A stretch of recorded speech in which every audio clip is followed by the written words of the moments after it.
दोस्तों, एक बार एक राजा होता है जो कि बहुत बड़ा प्रजा पालक था। हमेशा प्रजा के हित में ही प्रयत्नशील रहता था। वो इतना कर्मठ था कि अपना सुख, ऐशो आराम सब छोड़कर सारा समय जन कल्याण में ही लगा देता था।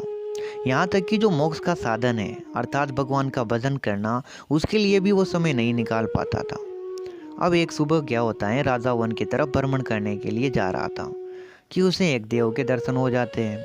राजा ने देव को प्रणाम करते हुए उनका अभिनंदन किया और देव के हाथों में एक लंबी चौड़ी सी किताब देखकर उनसे पूछा, महाराज, आपके हाथ में ये क्या है? देव बोले, राजन, ये हमारा बही खाता है जिसमें सभी भजन करने वालों के नाम हैं। अब राजा तो बेचारा भजन करता ही नहीं था। राजा ने निराशा युक्त भाव से कहा, कृपया देखिए तो इस किताब में कहीं मेरा भी नाम है या नहीं। देव महाराज ने किताब का एक एक पृष्ठ उलटने लगे, परंतु राजा का नाम कहीं मिला ही नहीं। राजा ने देव को चिंतित देखकर कहा, महाराज, आप चिंतित ना हो, आपके ढूंढने में कोई भी कमी नहीं है। वास्तव में ये मेरा ही दुर्भाग्य है कि मैं भजन कीर्तन करने के लिए समय ही नहीं निकाल पाता और इसीलिए इसमें मेरा नाम नहीं है। उस दिन राजा के मन में आत्मग्लानि सी उत्पन्न हुई, लेकिन इसके बावजूद उन्होंने इसे नज़रअंदाज कर दिया और पुनः परोपकार की भावना के लिए दूसरों की सेवा में लग गए। कुछ दिन बाद राजा फिर सुबह की सैर करने निकल जाते हैं तो वही देव महाराज उनके दर्शन हो जाते हैं।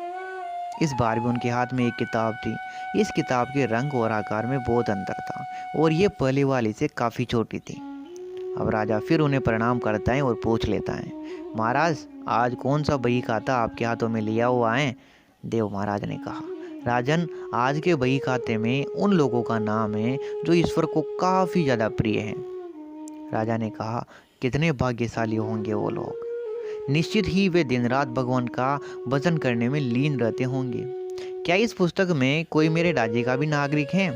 देव महाराज ने बही खाता खोला और ये क्या, पहले ही पन्ने पर उस राजा का नाम मिल जाता है। राजा ने आश्चर्यचकित होकर पूछा, महाराज, मेरा नाम इसमें कैसे लिखा हुआ है? मैं तो मंदिर में कभी कभार ही जाता हूँ।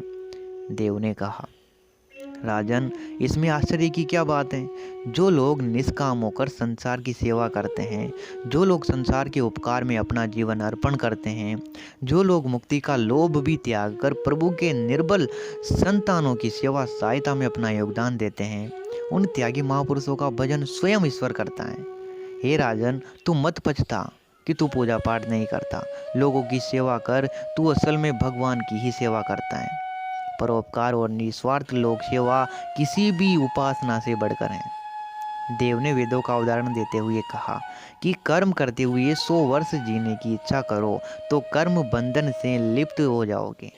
राजन, भगवान दीन दयालु है, उसे खुशामद नहीं भाती बल्कि आचरण भाता है। सच्ची भक्ति तो यही है कि परोपकार करो, दीन दुखियों का हित साधन करो। अनाथ, विधवा, किसान व निर्धन आज अत्याचारियों से सताए जाते हैं, इनकी यथाशक्ति सहायता करो, सेवा करो, यही परम भक्ति है। राजा को आज देव के माध्यम से बहुत बड़ा ज्ञान मिल चुका था और अब राजा भी समझ गया था कि परोपकार से बढ़कर कुछ भी नहीं है और जो परोपकार करते हैं वही भगवान के सबसे प्रिय होते हैं। दोस्तों, जो व्यक्ति निस्वार्थ भाव से लोगों की सेवा करने के लिए आगे आते हैं, परमात्मा हर समय उनके कल्याण के लिए यत्न करते हैं। हमारे पूर्वजों ने भी तो कहा है, परोपकाराय पुण्याय भवति, अर्थात दूसरों के लिए जीना, दूसरों की सेवा करने को ही पूजा समझना, परोपकार के लिए अपने जीवन को सार्थक बनाना, यही सबसे बड़ा पुण्य है। और जब आप भी ऐसा करेंगे तो स्वतः ही आप उस ईश्वर के प्रिय भक्तों में शामिल हो जाएंगे। तो प्रिय दर्शकों, आज का वीडियो बस इतना ही। अब कल वापस मिलेंगे सुबह 6 बजे। तब तक के लिए आप अच्छे से मुस्कुराते रहिए और आगे बढ़ते रहिए। Thank you so much video last तक देखने के लिए।